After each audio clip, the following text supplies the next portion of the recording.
All right. Hey, welcome back. Dr. Tread Rissacker here, and welcome to drtreadtv.com. And this is my opportunity to live stream some great content and information that could really benefit you. I listen to a lot of different speeches and talks, and I follow quite a few people online with podcasts and with great information. And there's one of my favorites, absolute favorites, is the Self Realization Fellowship. And there's a talk. Now, the Self Realization Fellowship was originally the group by Swami Paramahansa Yogananda. Now, this is of Hindu origin, and Swami Paramahansa Yogananda was a man of God realization back in the late 1800s who traveled to America back in the 1920s to spread the message of what they call Kriya Yoga. Now, Kriya Yoga is a practice that these yogis and swamis did in order to attain God realization. And it's, typical yoga like you would think of poses and stuff, but it has a lot more to it, which we're not going into here. But when he came to America, he started his hermitage at in Ensenadas, California, and it's called the Self Realization Fellowship. And he was well received back in the early 1900s, 1920s, 30s, and 40s. And he had thousands of people that would come to his invocations and his talks. He was one of the first people to ever really bring mind body medicine a household world. You know, he was very much taught positive affirmations, and he was a mind, just absolute cutting edge as to bring the mind body medicine connection to the forefront. And basically, what it states is your thoughts control your health. They control your life. Good thoughts produce good outcomes and good experiences, and bad thoughts and negative ideas produce negative outcomes and negative beliefs and ill health. And that if you are someone who's been stricken by ill health or emotional problems or physical problems, that the power to heal and correct those problems comes from within. And that internal mechanism, that power, is really knowing God, having a sense of God realization in your life. And this is a non denominational God. It is something which has to do with a higher power. And like I was told many years ago, you don't have to believe in, you don't have to believe in God, but you just have to make sure that your higher power is kind, loving, and it's not you. And I understood that. And of course, I'm of Christian origin, and as most of us are, and I believe in Jesus and I believe in God, but I also believe in listening to other thoughts and ideas. And one of them is this talk by one of his disciples, Brother Anandamoy, Anandamoy, Anandamoy, Brother Anandamoy, and his message was, I heard it many times. I've shared it with a lot of people, and I really want to share it here today on my live stream and take up this time for you to listen to this talk given at the Self Realization Fellowship in Los Angeles, California, back in, I think it's 1983. But the talk is just, it's powerful. I heard it yesterday, and I just said, I got to share this with my listeners. This is really important. I hope you enjoy it. I'm not trying to have anybody convert or to go against their beliefs, but listen to the message that he talks about. There's so much truth in it. I think it'll help today with what we're going through with all these, all the wars and these economic problems and everybody fighting with each other and this cancel culture and the wokeism. And nothing has really changed for us on earth. There's always been suffering. There's always been wars. There's always been people that are grasping for power and others that are giving it up. And this is an old tale. And this talk that I'm going to present to you A World in Transition, How to Live Inspirational, is a talk that is really powerful. And I hope you enjoy it. Enough of me. Let's get on with this talk, and I will open it up right now.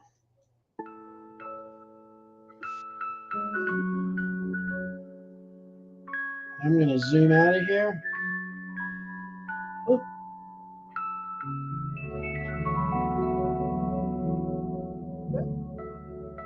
I'm going to mute my mic.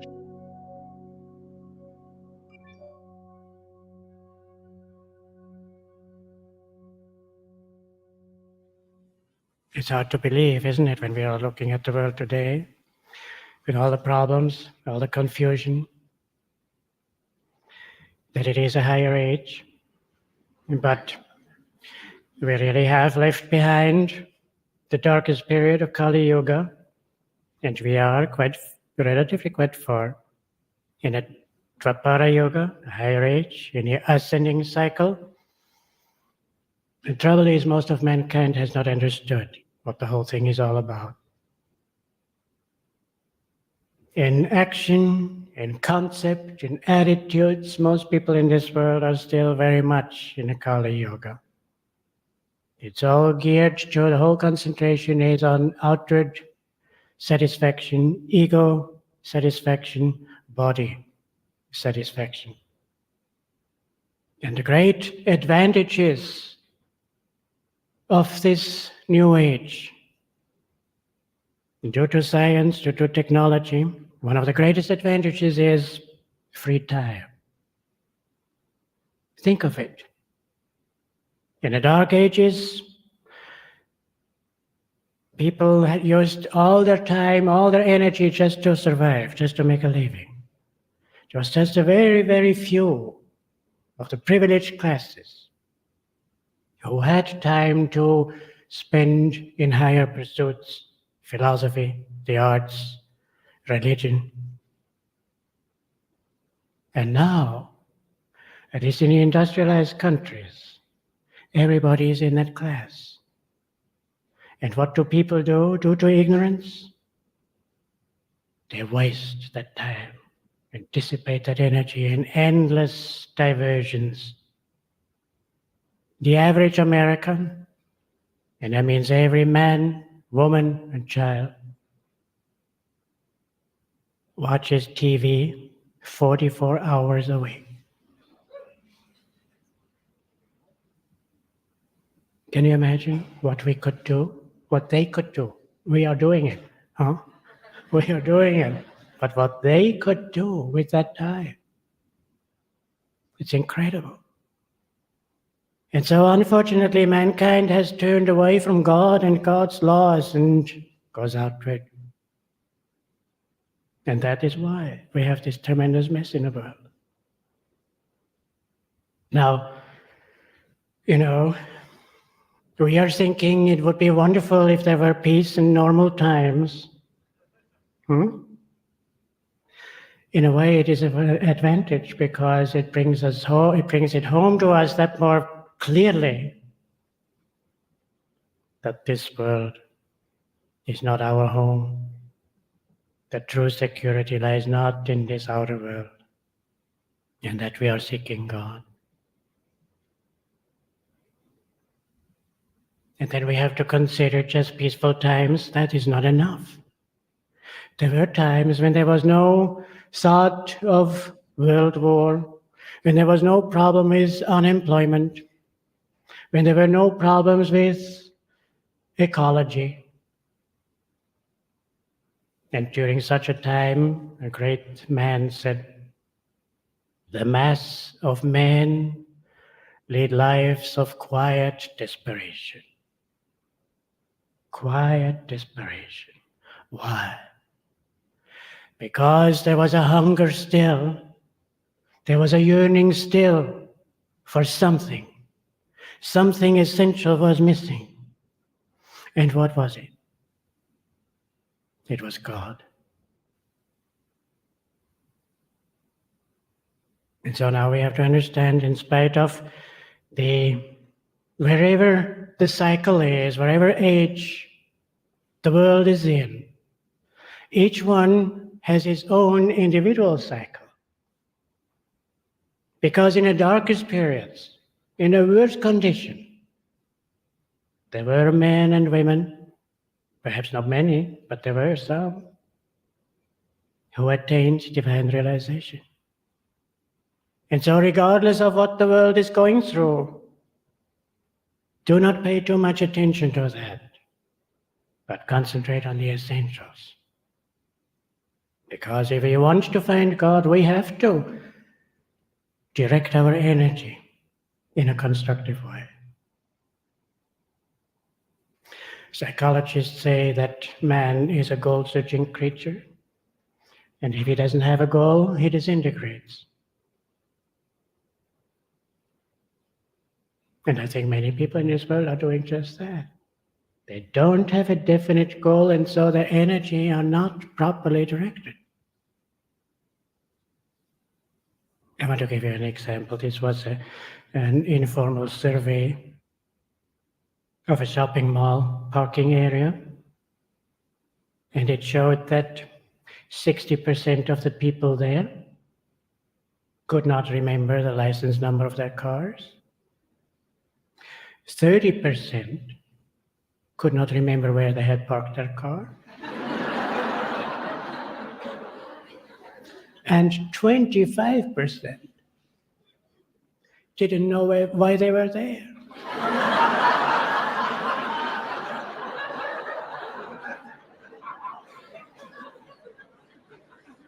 They simply were there because they had nothing else important to do. Now, can you imagine if people are so confused, so having no direction in their lives, that it takes so long to get out of this Maya? Most people in the world do not even know what the purpose of life is. And Master said, you came, this is for all of us, you came on earth to accomplish a divine mission. Now, many people write to us and say, well, I feel I have a great mission to fulfill. But Master was not talking about an outer mission. He was talking about the inner mission, namely to be united with God. And then he said, realize how tremendously important that is. And he said, do not allow the narrow ego to obstruct your attainment of an infinite goal.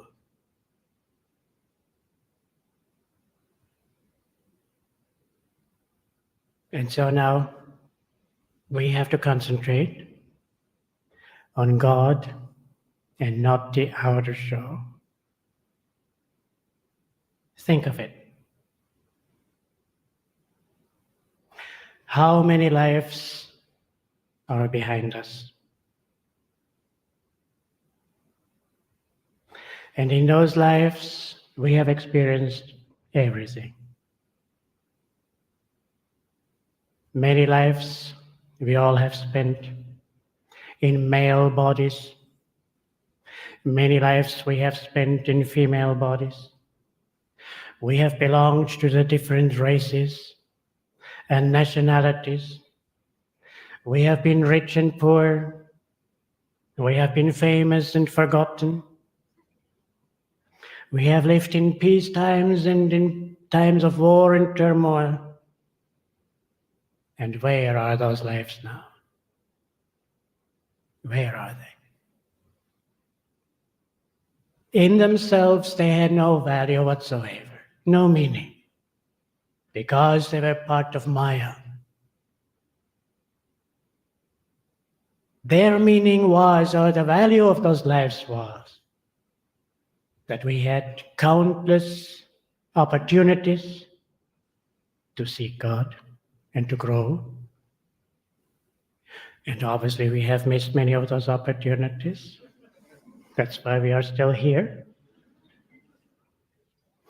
Now let's ask ourselves, why did we miss those many opportunities? Why?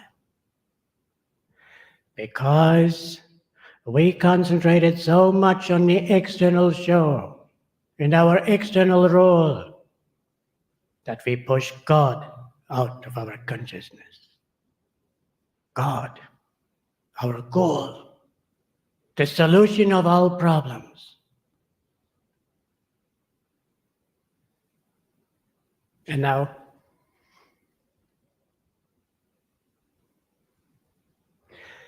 living in this time, naturally thoughts come like, what is the future going to be? Is there going to be war, and this is going to be this and that, and so on, all those various things? Of course those thoughts come. But now we have to be careful, because if we are permitting those thoughts to occupy our minds, God again is pushed out of our consciousness and another life is wasted. Isn't it true? I say this particularly because yesterday I got a message through one of the monks from somebody here saying that some of you, maybe all of you, are expecting a detailed preview of what's going to happen in the future.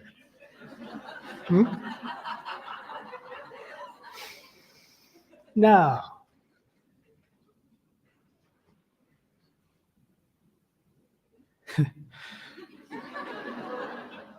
so that you can think about it, thinking about the future. This is exactly what the great saints in the scriptures tell you not to do. Jesus said, sufficient unto the day is the evil thereof.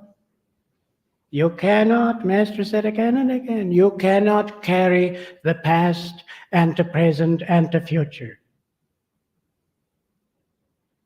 And particularly if you're not, we are usually escaping. Analyze your thoughts. We are usually escaping into the past or into the future. And that is a total waste. We have to stay in the present. We have to discipline ourselves to stay in the present and fill that present with God.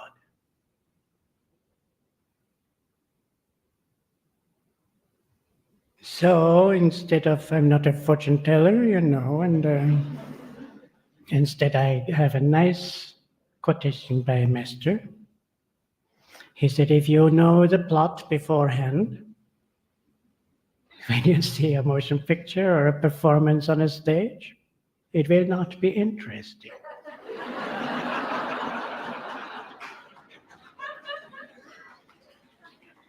And so he continued, he said, it is good that you don't understand the movie drama God is playing in your life. You wouldn't be entertained if you knew what was going to happen before it took place. Rather, pray always to God in this way. Father, teach me to act out my role in this drama of life.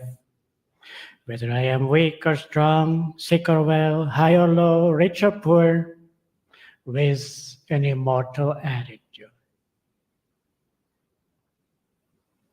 That I may at the end know the moral of it all. I think it was in a previous convocation when I said, write on a piece of paper, I am an immortal, and paste it on the mirror of your bathroom. So that you see it every morning and every time and in the evening, and you carry that thought through the day. I am an immortal. And you're just playing a role in this quick drama, but I am not that. I am an immortal. I am the soul. Did you take that off? The mirror? Put it on again.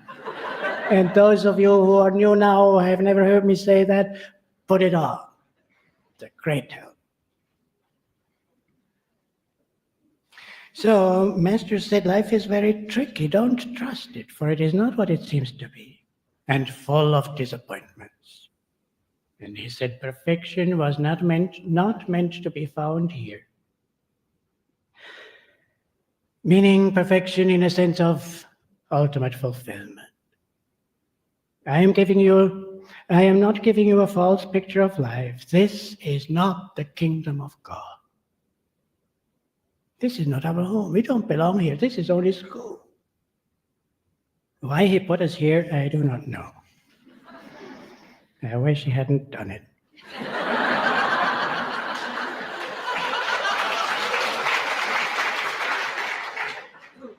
So anyway,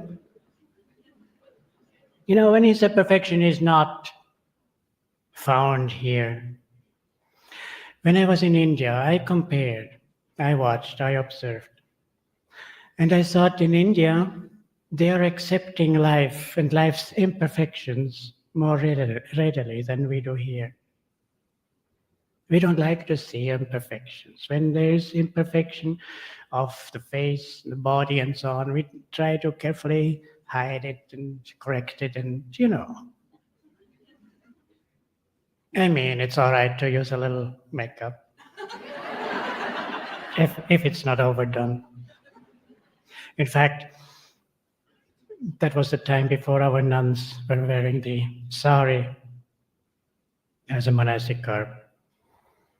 And one time when Master went to Encinitas and a group of the nuns were greeting him, there was an elderly nun among them who wore a awfully drab-looking dress. And the expression on her face was equally drab. And Master, one look at her, he said, "Go put some lipstick on. You look like a vegetarian."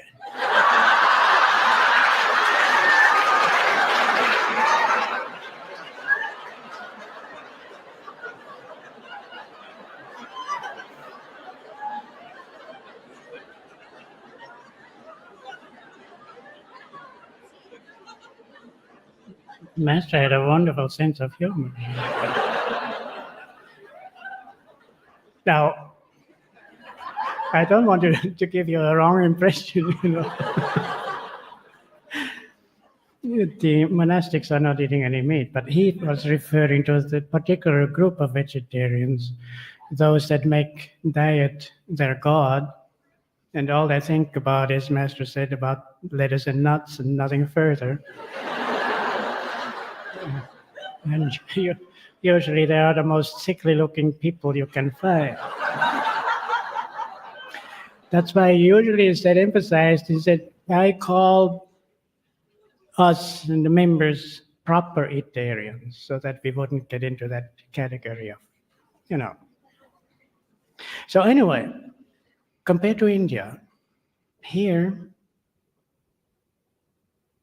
we don't like to see a dead body, the destruction of a dead body, that sort of thing.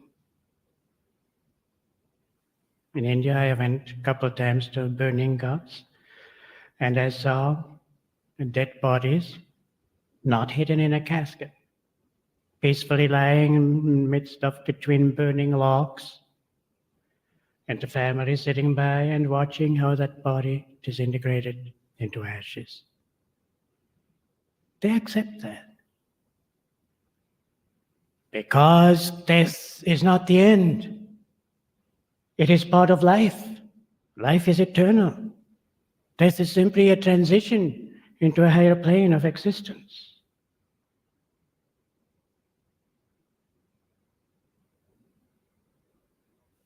Now, I'm going to read to you a passage from the Man's Eternal Quest. These are very strong words, but it's truth in a nutshell. And if you like, you can write it down. It is on page 454. And I say this particularly because when devotees have come for personal interviews to see me, in about 80%, I give them this passage to read. These are very strong words. There is nothing to live for except God. All else will go. Pray only for that which is abiding. Don't yearn for human love. It will vanish. Behind human love is the spiritual love of God. Seek that. Don't pray for home or for money or for love or for friendship. Don't pray for anything in this world. Enjoy only what the Lord gives to you. All else leads to delusion. Man has come on earth solely to learn to know God. He is here for no other reason.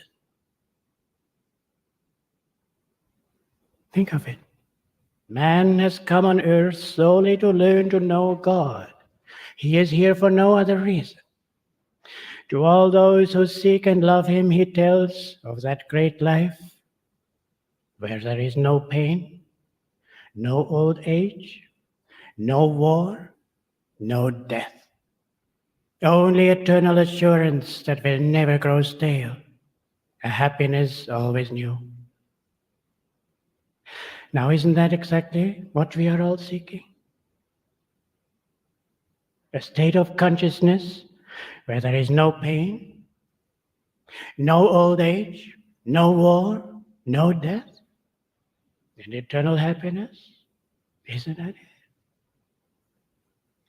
Now, when Master is talking here, these strong words, he doesn't talk against friendship, marriage.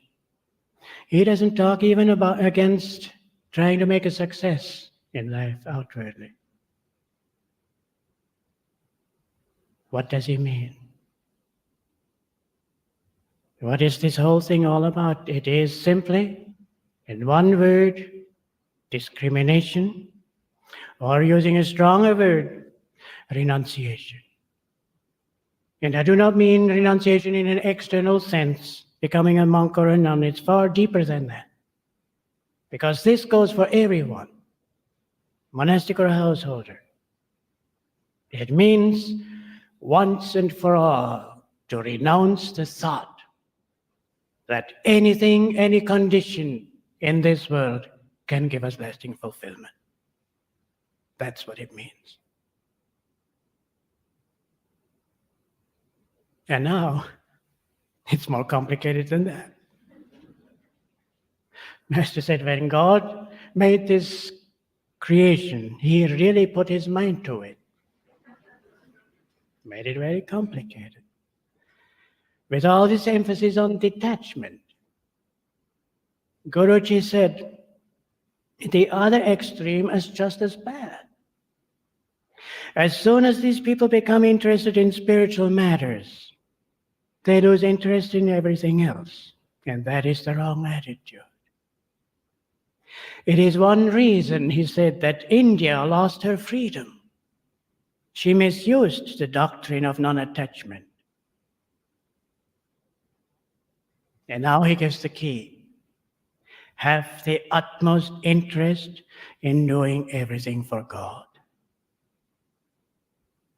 Meaning no more for ego satisfaction or for seeking fulfillment in the external things and external pursuits.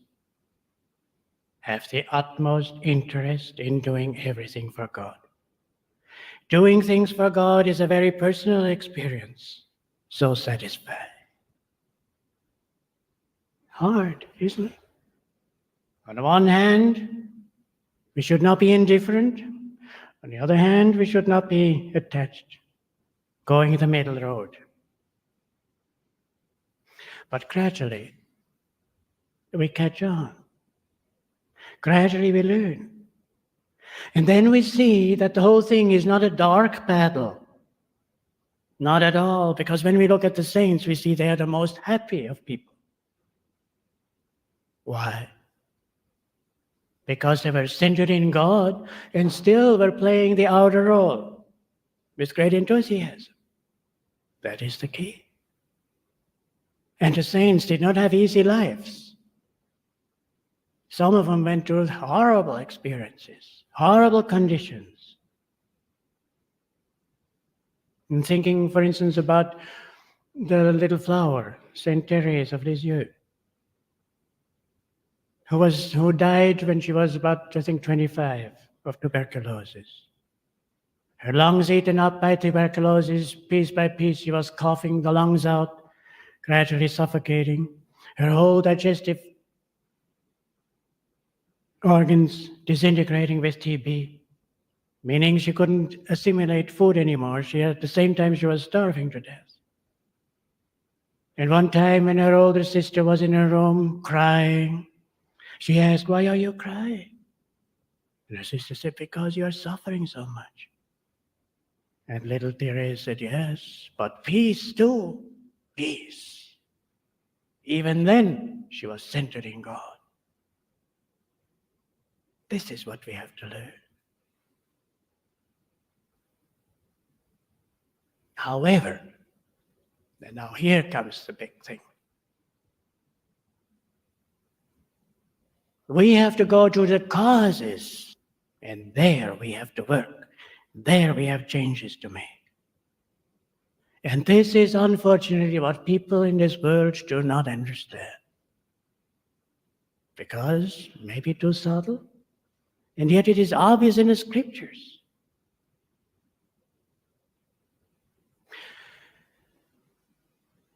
It wasn't so long ago. A man talked with me. He was all fired up. He said, "I want to work for peace. I want to get politically involved. I want to work for causes, nuclear freeze movement, and so on." At the same time, I knew that he was not faithful to his wife. He broke his marriage vows. Master said it is the wrong vibration, the contrary vibrations of people's actions and wrong thoughts, going against the laws of God. It is this which is building up more and more until there is enough there, until it comes to an explosion, manifesting outwardly as war and disturbances in nature. And when you look at the world, the selfishness, the dishonesty, in all levels, in government, in business, in the schools, in the home, in marriage, the drugs, promiscuity, all those things, I don't have to tell you, you know. There we have to work. Just short time ago, I read a story. There was a woman and her daughter, and they went shopping. They went to a shoe store, and they both had a shoe size which was hard to find. And when they went to that store, they found that their size was on sale, and they selected several pairs, and there was one pair which both of them liked very much, but they decided they couldn't afford it, so they left. When they came home, opened the packages, they found that that pair was there. The clerk had made a mistake. What did they do? They went back to the store and brought those shoes back. It caused a sensation.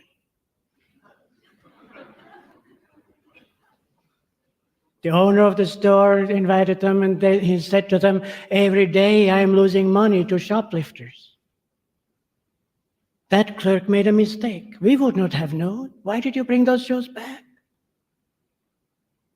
And they said, "We would have known." Now, don't you think it is remarkable? I think about 100 years ago, perhaps even 50 years ago, this going back and bringing those shoes back would have been normal behavior. Today, it is written up as an exceptional, as a sensational story.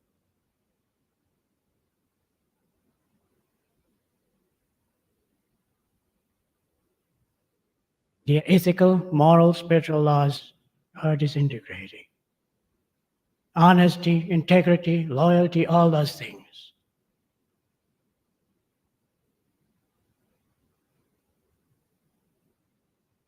So, as Dayama often says, and Master often said, we have to start. We have to live according to law. I remember many years ago, when there was war and destruction and famines and all those things, the Master said, look at the pounding people are getting. And why? It is because they have forgotten God. So we have to do the utmost to center our lives in God and to live according to His commandments. Why is it that all the great religions have as foundation those basic rules of right living, of living in harmony? God created that law, not to hurt us. He had to create that law in order to keep the whole universe in balance, in harmony.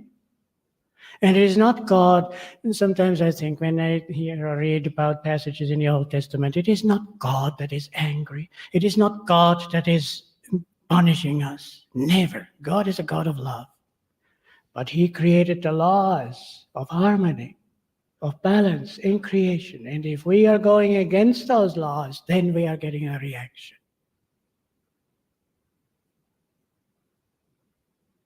Then there's another question. Many people are asking that. Should we move out to the country to be safe if anything should happen?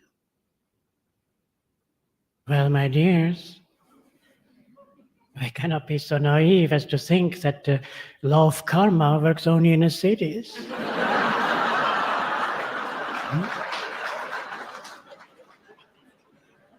Out in a country, a person can have a crippling or a deadly accident, or cancer or something else, isn't it? And people asked Master about cancer, and he said, certainly, cure for cancer will be found. But he said, don't think that the law of karma stops working then. He said, then new incurable diseases will come.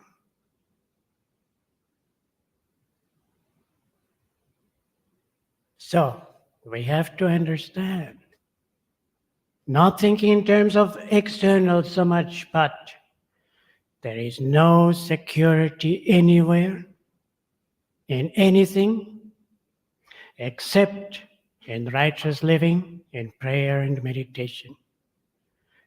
There is only security in God, nowhere else. Master said you have to learn from others' experiences. He said it is not necessary to undergo every kind of experience in order to reach ultimate wisdom, meaning realization. You should be able to learn from the experience of others. Why should you go through the endless panorama of experiences in order to discover that nothing in this world can ever make you happy? Isn't it? It's so, you read Master's writings. You don't have to read whole, for hours and hours, but these sentences, these deep truths, don't read it just like a novel. Take those deep truths and dwell on them. Think about them. Make it your own.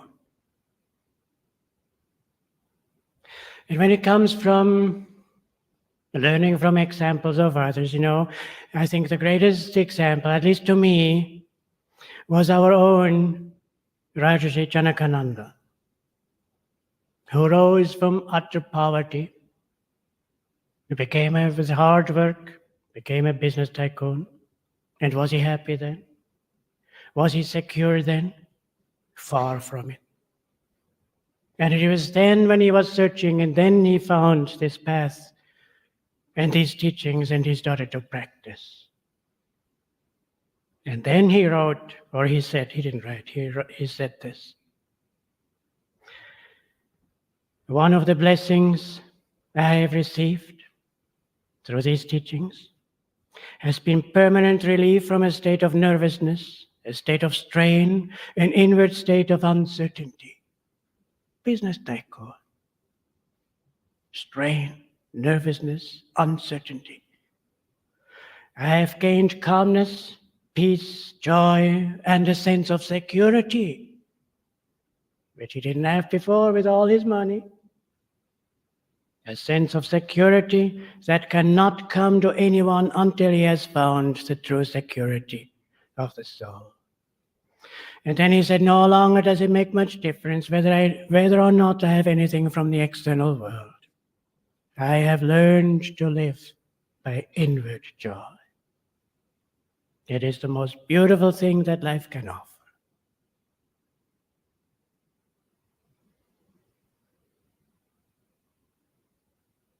That leads to another point. Some devotees say, I do not have enough time for meditation. But you know, we always find time for what we think is important. Isn't it so? And I go back to remembering how Master used to talk when he gave his lectures. Again and again and again, he urged the devotees, simplify your life. He said you have to distinguish between your necessary necessities and your unnecessary necessities. And then he said, those unnecessary necessities, cut them out. Why do we think we have to have so many things or do so many things? It is simply for one reason, to fill the emptiness in our lives, isn't it? And if we are filling that emptiness with those external things, we are still empty underneath. And if we are filling that emptiness with God, we are fulfilled. It is as simple as that.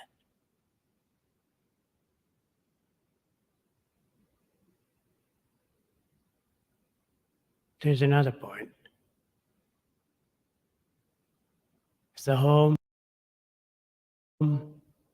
used to be like a fortress. And the individual members of the family went out into the battle to work, go to school, and come back into the fortress and heal their wounds and recharge in the peace of the fortress. To a great extent today, that fortress has been destroyed through TV, isn't it? How can we possibly have peace in a home if we are bringing the world into the home? It was bad enough with radio, but it was not as bad as TV, where you see it visually. And what they are bringing, what they are sending, this is sensationalism. They are not sending the beautiful things, the peace-creating things into the home. It's not exciting enough. They are sending out the ugliness, the violence, the gross vibrations. How can we have peace? How can we then, after absorbing those things, those gross, violent vibrations, how can we then lift the consciousness in deep meditation into the vibrationless state?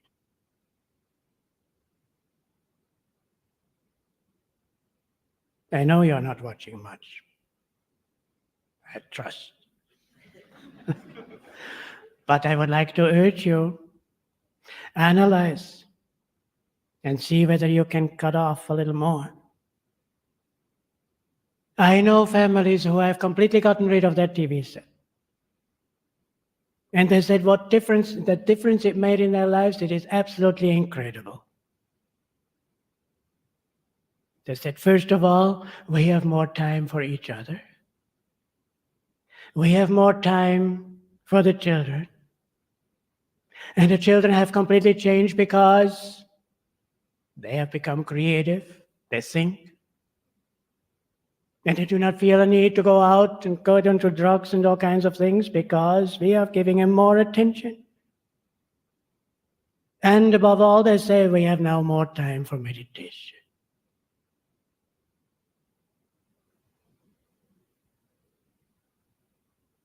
Now, thing is, let's face it, we all have made mistakes, right? If there is anybody here who hasn't made any mistakes, see me afterwards. And there's no point in looking back and thinking, oh my God, I haven't lived the way I should have. Patria Tesvacis, immortal words. Forget the past. The past of all men is dark with many shames. Everything in future will improve if you are making a spiritual effort now. That's the truth. And when you look at the saints, some of them have made such terrible mistakes you just wouldn't believe it. Really. It was not so long ago. Somebody gave me a book on Lord Chaitanya, who was a great saint. He was an incarnation in the 16th century or something like that in India. And he had a couple disciples.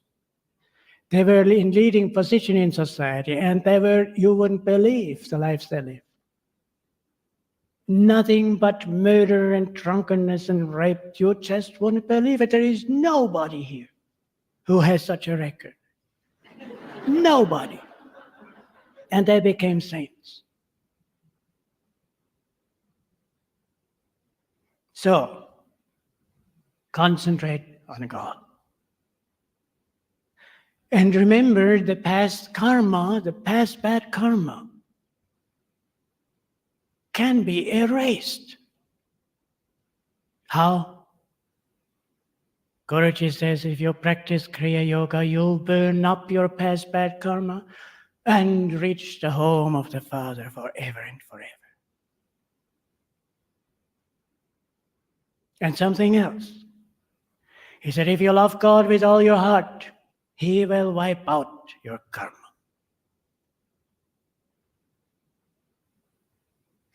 So don't take the show so seriously. Concentrate on God. I want to end, practice the techniques. Practice the techniques. I want to give you a quotation in the Gita. Krishna says, without yoga, O Arjuna, renunciation is hard to attain. The yoga harmonized moon swiftly goes to the eternal. Why? Because if we are not practicing, we are in outer consciousness. We are body identified. We are totally identified with our external experiences and the big drama outside. And through yoga, we are interiorizing and we are gradually more and more experiencing the reality behind this passing show. And when Krishna says, without yoga, renunciation is hard to attain, mind you, obviously, again, he did not talk about external renunciation. It's inner renunciation because Lord Krishna was a householder. And he taught the Gita to Arjuna, who was a householder. It is the inner which counts. And then the more you bring God into your life, the more you can say, I'm giving a quote by Brother Lawrence's beautiful, humble, devotional saint of the 17th century. I do not know what God has in store for me. I am in such tranquility that I fear nothing. What could I fear when I am with Him? I stay there as much as I can. May He be blessed for everything. Isn't it wonderful? This is the truth. There is the security. This is what we have to concentrate on. And then comes another point. You know, people are so concentrated on this mortal plane and this mortal body, as if there were nothing else beyond that. One time, a man asked Master, is there really such a thing as hell? And Master's eyes were dancing with laughter when he said, well, where do you think you are now? We are here in that plane. Who wants to stay here? You know? St. Augustine said the soul on earth is set in a foreign country and in a prison, shut in a torture chamber. One of the monks, when I gave him that note, that quotation, he laughed and he said, maximum security prison, isn't it?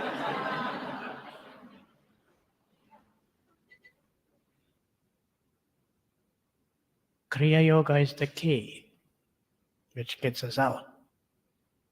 And don't think that there isn't anything beyond. I remember some years ago when I was minister in charge of our Encinitas temple, and we had there some meetings with the young adults.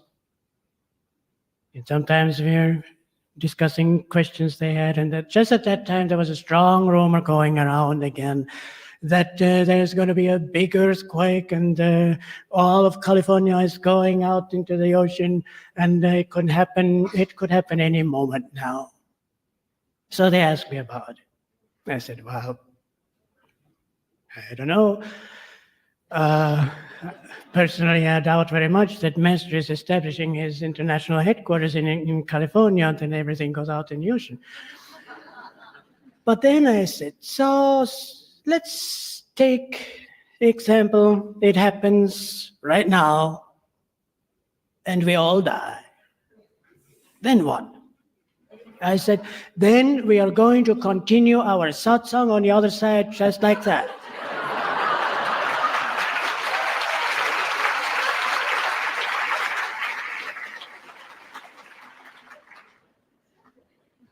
Do you think for one moment that we are here now in this wonderful fellowship, divine friendship, united in a teaching of Master, united in Master's love, and you think beyond that there is nothing?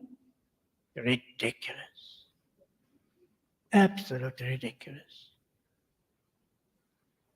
I remember one time one of the older disciples told us, there were several ones of the senior disciples were together with Master. And one of them said, oh, it is so wonderful now when we are all together. And time passes so quickly, pretty soon life is over and then all is finished. And Master said, what do you mean? On the other side, we know each other much better. Don't think this is it, or this is the only place. There are higher realms. It's even better than Encinitas.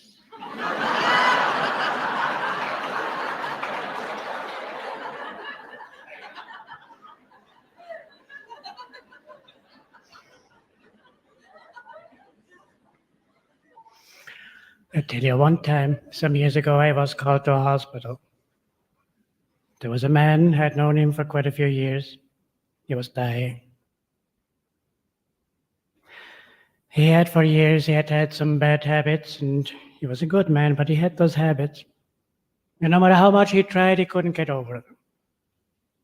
And finally, his health broke down completely. So I went to see him. I said, now forget it. Forget the past. Don't dwell on it. Fill your consciousness with the thought of God. God is compassionate. God is love. Think of Him, and everything will be all right.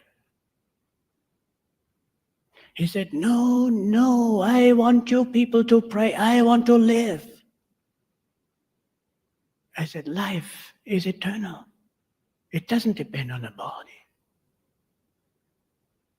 He said, no, I want to live. And I tried, and I couldn't get through. It broke my heart. And as I left the room, went to the door, once more he cried, remember, I want to live. A week later, he was gone. And that very same week, I was called to another hospital. And there was a woman whom I had known before also. Terminal cancer. She called and she said, I am far enough in the lessons and far enough in my practice. I'm ready for Kriya initiation. Could you come and please give it to me? And for a moment I hesitated because I thought if she is that far gone, she won't be able to practice Kriya. And I don't know whether she caught my thought or whether it was too obvious. She said, I know I'm too far gone. It isn't that. But I want to be sure that I am Master's disciple. I want to be his. And I said, if you feel that way, you do not need a formal ceremony. You are Master's disciple. He has accepted you. But I went anyway. I gave a very simple ceremony. I did tell her about the technique of Kriya Yoga, but mostly I talked about Guru-disciple relationship, that eternal bond, unconditional, between Guru and disciple.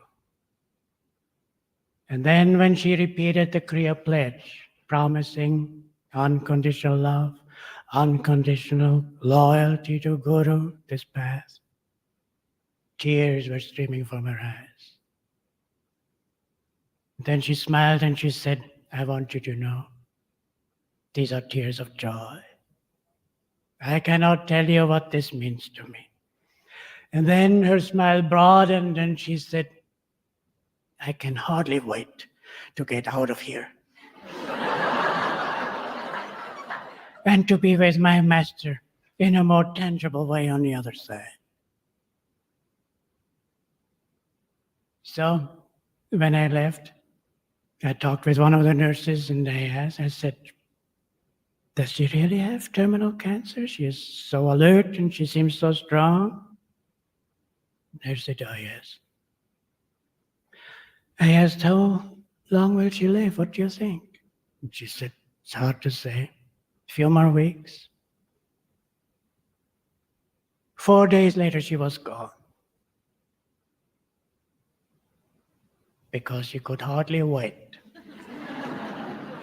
to be with her master in a more tangible way on the other side.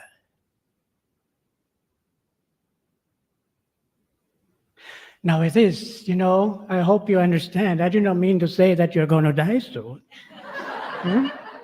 I just mean to say that there is a reality which is immortal, which is not touched by anything that this world is going through. Don't concentrate on the external show. Concentrate to the best you can and concentrate on God and Guru. And I close with these words by Master. Live today well, and the next step will take care of itself. Events proceed according to a beautiful plan. And what is that plan? That we are going home, to our immortal home of bliss. And then he said, trust fully in God. He never fails you. Ever cling to him, for behind the shadows you are in his immortal arms.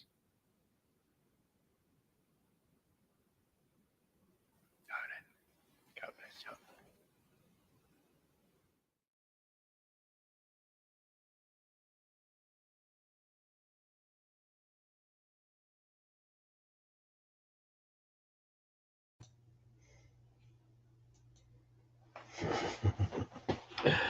All right.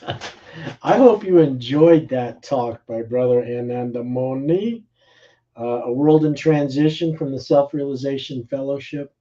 I listen to this quite often. I heard it yesterday, and I just enjoyed the whole thing with you here today too. And I hope that raises your energy and raises your hopes that things are going to turn out okay. Trust in God, trust in yourself, and in the perfection, and don't get lost in the show, the drama that's taking place all around us. It's simply a show, and it really means very little to the overall happiness. I mean, and I think you made that pretty obvious. So enjoy, and thank you so much.